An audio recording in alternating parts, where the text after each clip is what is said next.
¿Cuántos refrescos de tu infancia desaparecieron sin que nadie te avisara que era la última vez que los ibas a tomar? Hoy vamos a hablar de 16 refrescos mexicanos que existieron de verdad, que tenían sabor, peso y olor propios, y que un día simplemente dejaron de estar en la tiendita de la esquina sin explicación ninguna. Al final vas a saber por qué una de estas marcas fue borrada del mercado de una manera tan absurda que la mayoría de la gente, cuando la escucha, jura que es mentira. ¿Te acuerdas de esos sábados en que juntabas las monedas del cambio del mandado y salías corriendo a la tiendita antes de que bajaran la cortina? No ibas por cualquier cosa. Ibas por ese refresco que ningún supermercado moderno conoce, el que venía en botella de vidrio tan fría que te dejaba los dedos entumidos nada más con sostenerla. Ese México todavía sabía algo. Lulú de Pascual era una botella rosa que tenía el poder de callar a los niños peleando, al menos mientras duraba el sorbo. El sabor frambuesa era tan floral, tan dulce sin ser empalagoso, que podías olerlo antes de romper el sello. En cada posada, en cada cumpleaños con piñata de periódico mojado, aparecía una caja de Lulú de Pascual y automáticamente alguien gritaba que quería la de uva. Siempre había alguien que quería la de uva. Pero lo que casi nadie sabía entonces era lo que pasaba adentro de esa fábrica.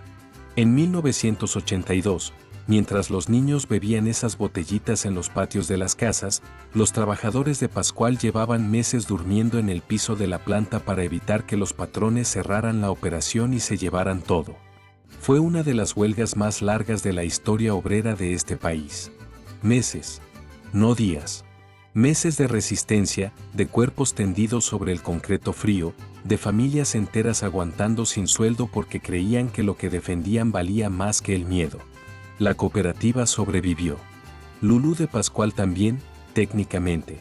Pero el vidrio desapareció con los años, y con el vidrio se fue algo difícil de nombrar con precisión, esa sensación de que lo que tenías en la mano había costado algo, que alguien lo había cuidado. Cada Lulú que tomaste en los 80 tenía detrás un acto de resistencia colectiva. Eso no venía en la etiqueta. Pato Pascual era otra historia, aunque también de Pascual, y también con su propio lío encima. La etiqueta traía un pato que se parecía demasiado, con una coincidencia imposible de sostener, a un personaje muy famoso de una compañía de caricaturas estadounidense. Disney mandó abogados. Llegaron cartas certificadas, exigencias formales, presión legal. El pato fue rediseñado 3 veces hasta que dejó de parecerse a cualquier cosa reconocible. Pero antes de todo ese circo jurídico, ese refresco de uva con color casi negro era el rey de los parques los domingos. Los niños lo pedían como si pidieran un tesoro. Y la botella de vidrio era tan gruesa, tan maciza, que en el barrio todos sabían que en una pelea de botellas el Pato Pascual no perdía contra nadie. Hoy vive únicamente en la memoria de quienes ya tienen canas y recuerdan que la infancia tenía un sabor muy específico y muy morado. Las chaparritas botella de vidrio eran otra cosa completamente distinta. La botella sin cuello, pequeña, que parecía resbalarse sola entre los dedos. No tenían gas, lo cual las hacía raras entre los refrescos, casi sospechosas para quien no las conocía. Pero quien las conocía no pedía otra cosa. Pero eso era exactamente lo que las hacía especiales. Al destaparte en el recreo con esa ficha metálica y escuchar el claco seco contra el cemento, te sentías el más sofisticado del salón. La de naranja era perfecta para los 50 centavos que te daban de lunch. Perfecta en tamaño, perfecta en precio, perfecta en ese sabor que no pretendía ser otra cosa. Lo que casi nadie sabe es que las chaparritas botella de vidrio no nacieron como golosina. En la década de los 30, los médicos las recetaban para niños con problemas estomacales. Sin gas, sin irritación, sin nada que alterara una panza revuelta. Por eso las abuelitas siempre tenían una caja escondida en el fondo del aparador, junto a la Mejoral y el alcohol, como si fuera medicamento de verdad. Porque para ellas lo era. Hoy las venden en plástico. Funcionan igual en teoría. Pero la botella de vidrio original, la que curaba empachos y quitaba el susto, ya no existe en ninguna tienda de esquina. Se fue la botella y se fue la receta con ella. El Titán Mandarina era otra historia. Ese sabor que te hacía pedir otro antes de terminar el primero.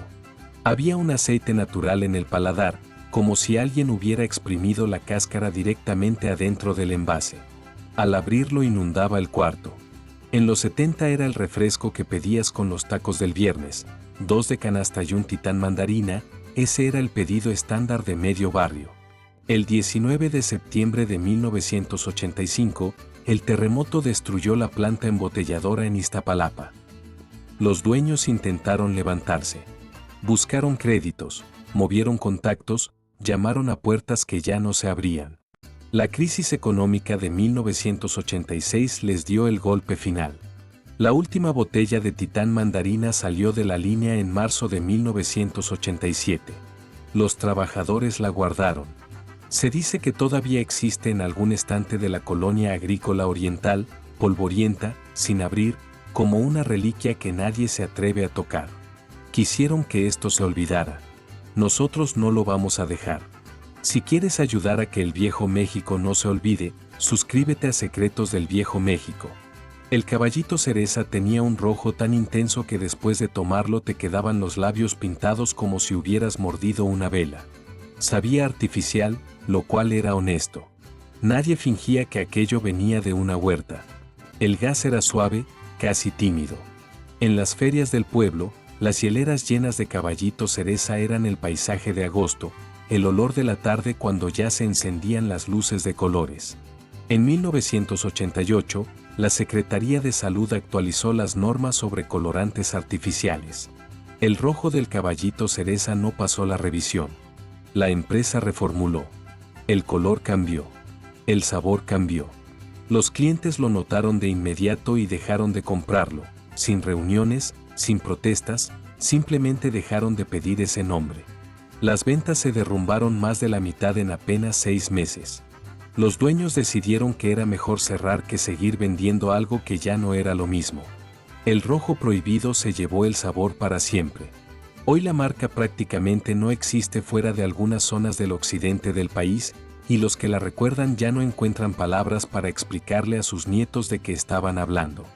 Jolly Sabores Olvidados es un nombre que hoy suena a cualquier cosa, pero para quien pasó vacaciones en Guerrero antes del año 2000, ese nombre tiene peso, tiene olor a palapa mojada y tiene un sabor que ningún refresco de los que existen hoy puede imitar. La de piña era dulce sin pedir permiso. La de cola con canela era otra categoría completamente distinta, algo que no tenía nombre en el vocabulario de los refrescos industriales porque nadie más lo hacía.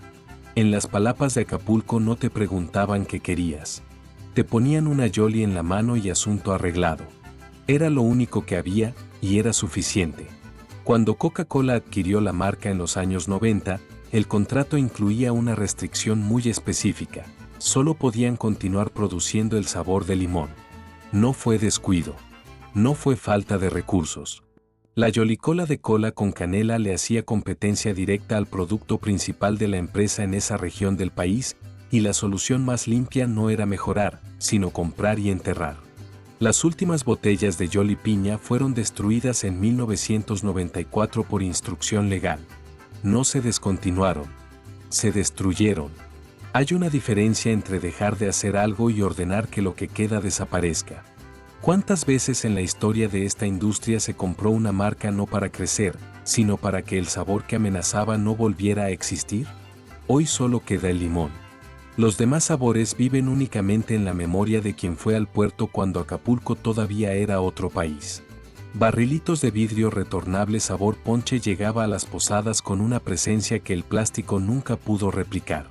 El envase imitaba textura de madera, rugoso al tacto, pesado en la mano, frío de verdad cuando venía del hielo. Los niños lo anunciaban en voz alta como si hubieran encontrado algo. El sabor ponche era el más pedido. Una combinación de frutas que la empresa nunca publicó oficialmente porque la fórmula completa vivía en un solo lugar, la cabeza del químico que la había creado en los años 60. Nunca la escribió completa. Trabajaba de memoria, ajustando a ojo, con décadas de oficio acumulado en las manos. Cuando se jubiló en 1998, los detalles se fueron con él a su casa. En 2003, al cambiar los envases a plástico, intentaron reconstruir la receta. No pudieron. Lo que existe hoy es una aproximación honesta, pero aproximación al fin. Nadie que haya tomado el barrilito de vidrio original va a decir que sabe igual, y no lo dicen por nostalgia, lo dicen porque tienen razón. El ponche de verdad se fue con el señor que lo inventó, sin ceremonia, sin que nadie le pidiera que lo dejara escrito. Del Valle Fruit con gas fue algo que ninguna otra empresa quiso arriesgar, carbonatar bebidas con pulpa real de fruta. La de manzana era especialmente densa, más espesa que cualquier refresco de la época, con una textura que se sentía distinta en la boca desde el primer trago. La botella era corta y ancha. En las kermeses escolares de los 80 era el premio codiciado de los juegos de argollas, el que los niños pedían antes de saber qué era exactamente. El problema técnico fue brutal. La pulpa tapaba las líneas de embotellado cada 3 horas. El costo de mantenimiento era insostenible para cualquier planta de producción de esa época. Cuando Coca-Cola compró la marca en 1982, lo primero que hizo fue cerrar esa línea. La maquinaria fue vendida como chatarra a embotelladoras de Centroamérica. Del Valle se convirtió en lo que conocemos hoy: jugos, néctares, presentaciones de anaquel. La versión con gas duró 7 años y costó millones. Llegó demasiado pronto para una industria que no estaba lista para recibirla. Es que Guadalajara nació en 1970 y era tan tapatío que fuera de Jalisco casi nadie lo recuerda. El color naranja era casi fosforescente, del tipo que te hacía dudar si era natural o si alguien había tomado una decisión muy valiente en el laboratorio. Ese sabor era difícil de explicar si no lo habías probado en su tierra. Una efervescencia densa, casi dulce hasta el borde, con un fondo cítrico que se abría cuando el refresco llegaba al fondo de la garganta. En las loncherías del occidente no te preguntaban si querías uno. Te lo ponían junto a la torta ahogada como si fuera parte del plato. En 1987, los dueños de Esque Guadalajara tomaron una decisión que en Jalisco sonaba lógica: llevar el sabor al Valle de México. Instalaron distribuidores en Iztapalapa. Negociaron con tiendas de barrio. Llegaron con producto, con precios, con ganas. Lo que encontraron no fue competencia. Fue una pared. Las grandes refresqueras pagaban directamente a los tenderos para que no exhibieran el producto. No era rumor de vecindad. Era una práctica documentada, sistemática, fría. El espacio en el anaquel no se ganaba con calidad ni con precio. Se compraba con dinero que una cooperativa regional nunca iba a tener. Es que Guadalajara no pudo ni abrir la conversación. Para 1993 la empresa quebró. Los dueños vendieron la fórmula a una embotelladora pequeña que nunca hizo nada con ella. Esa fórmula existe en algún archivero, en algún cajón, sin que nadie la haya vuelto a usar. Guadalajara tuvo su propio sabor. Las corporaciones decidieron que eso era demasiado. Cristal de Tehuacán era otra cosa completamente distinta. Botella verde transparente, corona grabada en el vidrio, burbuja fina que picaba apenas en la punta de la lengua. No era el gas agresivo de los refrescos de cola. Era mineral, limpio, casi elegante. En los restaurantes de los 80 pedirla era una señal discreta. No grosera. Solo una forma de decir que podías. Lo que hacía imposible de copiar a Cristal era el agua misma. Manantiales específicos de la zona de Tehuacán, con una composición mineral que ninguna planta industrial podía reproducir en otro lugar. Ese perfil de sabor vivía en el subsuelo de Puebla y en ningún otro sitio del país. En 1995, Peñafiel, ya bajo el control de Cadbury Schweppes, compró los derechos sobre esa agua. Los pozos originales de Cristal fueron cerrados y redirigidos para la producción de la marca compradora. La etiqueta desapareció. El manantial sigue activo hoy. Solo que ahora le ponen otra etiqueta encima. Eso me parece una de las injusticias más silenciosas de toda esta historia. No destruyeron el agua, se la apropiaron. Frutzi con gas de Pascual llegó con una idea que en el recreo sonaba perfecta. El mismo envase de plástico con forma de barril, pero con tapa de metal y presurizado. Pecaba. Sabía a ponche carbonatado. Los niños hacían concursos para ver quién lo terminaba más rápido sin toser, y el que ganaba quedaba con los ojos llorosos y una sonrisa de oreja a oreja. El problema estaba en el material. El plástico no aguantaba la presión. En 48 horas el gas se escapaba solo. Las cajas llegaban a las tiendas completamente desinfladas, como globos al día siguiente de la fiesta. Pascual intentó reforzar el envase. El costo subió 40%. La cooperativa lo analizó y tomó una decisión que, pensándolo bien, dice mucho de quiénes eran, o se hace bien o no se hace. Lo retiraron en 1985. La versión sin gas sobrevivió. Pero aquella experiencia de abrir un barril de plástico y sentir las burbujas escapar por todos lados se fue con él. Peñafiel Twist llegó en los 90 con los colores neón en la etiqueta y música movida en los comerciales. Los sabores olían igual que los chicles de bola. Limón, fresa, combinaciones que no existían en la naturaleza pero que en ese momento nadie pedía que existieran. Twist era el refresco que sacabas en el parque para que te vieran. La modernidad embotellada, literalmente. El problema es que esa modernidad tenía fecha de caducidad y nadie en Peñafiel la leyó a tiempo. Para 1998 los consumidores ya querían cosas naturales, sin colorantes visibles, sin artificialidad evidente. Twist era todo lo contrario, sin disculpas. Las ventas cayeron en picada y en el año 2000 Peñafiel lo descontinuó sin ningún anuncio previo. Sin comunicado, sin despedida, sin nada. Un día simplemente dejó de fabricarse. ¿Tú recuerdas cuál de estos sabores fue el último que tomaste sin saber que era el último? Cuéntanos en los comentarios. García Crespo Toronja no era un refresco para niños. Era el refresco de los que ya habían vivido lo suficiente para apreciar lo amargo. El sonido al abrirlo era largo, casi solemne. No el chasquido rápido de una lata, era un silbido grave que avisaba que algo serio estaba por servirse. En las carnes asadas del domingo, aparecía al final, cuando ya se había comido bien y la conversación se ponía lenta y buena. El abuelo lo tomaba sin hielo. Siempre sin hielo.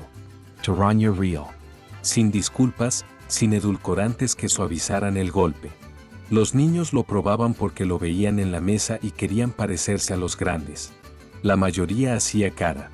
Algunos, los más tercos, aprendían a quererlo.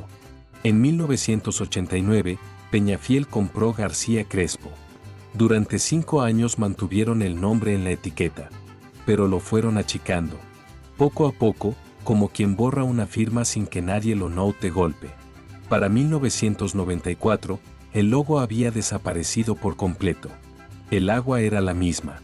El sabor era el mismo. Solo el nombre había muerto. Los clientes leales lo notaron antes que nadie. No porque la bebida hubiera cambiado, sino porque les borraron la marca en la que confiaban desde que eran jóvenes. García Crespo no quebró. Lo borraron del mapa deliberadamente, con paciencia y sin dejar huellas visibles. Eso tiene un nombre. No es competencia. Es otra cosa. Mexicola es una historia diferente y más difícil de contar sin que duela. Tu papá la pedía con orgullo. Sabía distinto a todo lo demás, más dulce, con más caramelo en el fondo, con un gas tan cargado que el primer trago siempre provocaba carraspera. La etiqueta roja con letras blancas estaba en mesas de todo el país durante los 80. Su ventaja era el precio, costaba 20% menos que Coca-Cola, y eso en una familia de a pie no era un detalle menor, era la razón de compra. En 1987, las grandes marcas bajaron sus precios temporalmente a niveles de pérdida pura. Solo para asfixiar a la competencia nacional. No porque hubieran mejorado su producto. No porque quisieran beneficiar al consumidor. Para matar. Mexicola no pudo sostener la guerra de precios. Quebró en 1990 con deudas enormes. ¿Y sabes qué pasó 6 meses después de que cerrara? Coca-Cola y Pepsi volvieron a subir sus precios exactamente al nivel original. Exactamente. Como si hubieran estado esperando. Porque estaban esperando. Red Cola botella de vidrio retornable es el único sobreviviente de todo lo que estamos contando hoy, pero los que la conocieron en los 90 saben que la de hoy no es la misma. El aroma era inconfundible, vainilla artificial muy marcada, cereza mezclada con cola de una forma que no encontrabas en ningún otro refresco.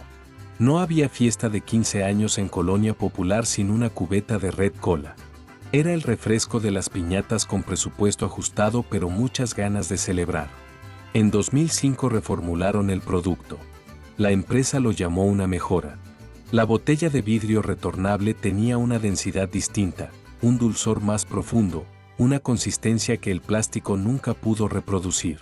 Nadie que la haya tomado antes de ese año lo cree. La marca sobrevivió, pero mató lo que la hizo especial para hacerlo. Y ahora, lo que prometí desde el principio. Los refrescos de Bimbo. Sí, el del osito. Entre 1960 y 1965, Bimbo fabricó y distribuyó refrescos embotellados, botellas de vidrio transparente con el oso en la etiqueta, 4 sabores: naranja, fresa, manzana y cola.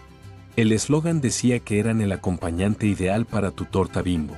Piénsalo un momento. La torta y su refresco, del mismo osito, en la misma lonchera. Fue un desastre total. El público lo rechazó de una forma que no necesitó encuestas ni estudios de mercado. La gente simplemente no compraba. Bimbo era pan. Bimbo era el olor a bolillo tibio en la mañana, era la dona de azúcar del recreo, era algo que se masticaba. Bimbo no pudo ser refresco porque la gente ya sabía exactamente lo que era Bimbo. Y eso, que parece un fracaso, en realidad era una lealtad. Una identidad tan clara que ni la propia empresa pudo moverla. Pero hay algo que me quedó dando vueltas. Si la mitad de estas marcas hubieran sobrevivido, ¿seguiríamos siendo los mismos? ¿Tendríamos las mismas tienditas, los mismos sábados, la misma forma de gastar el cambio del mandado antes de que alguien te lo pidiera de vuelta? No lo sé.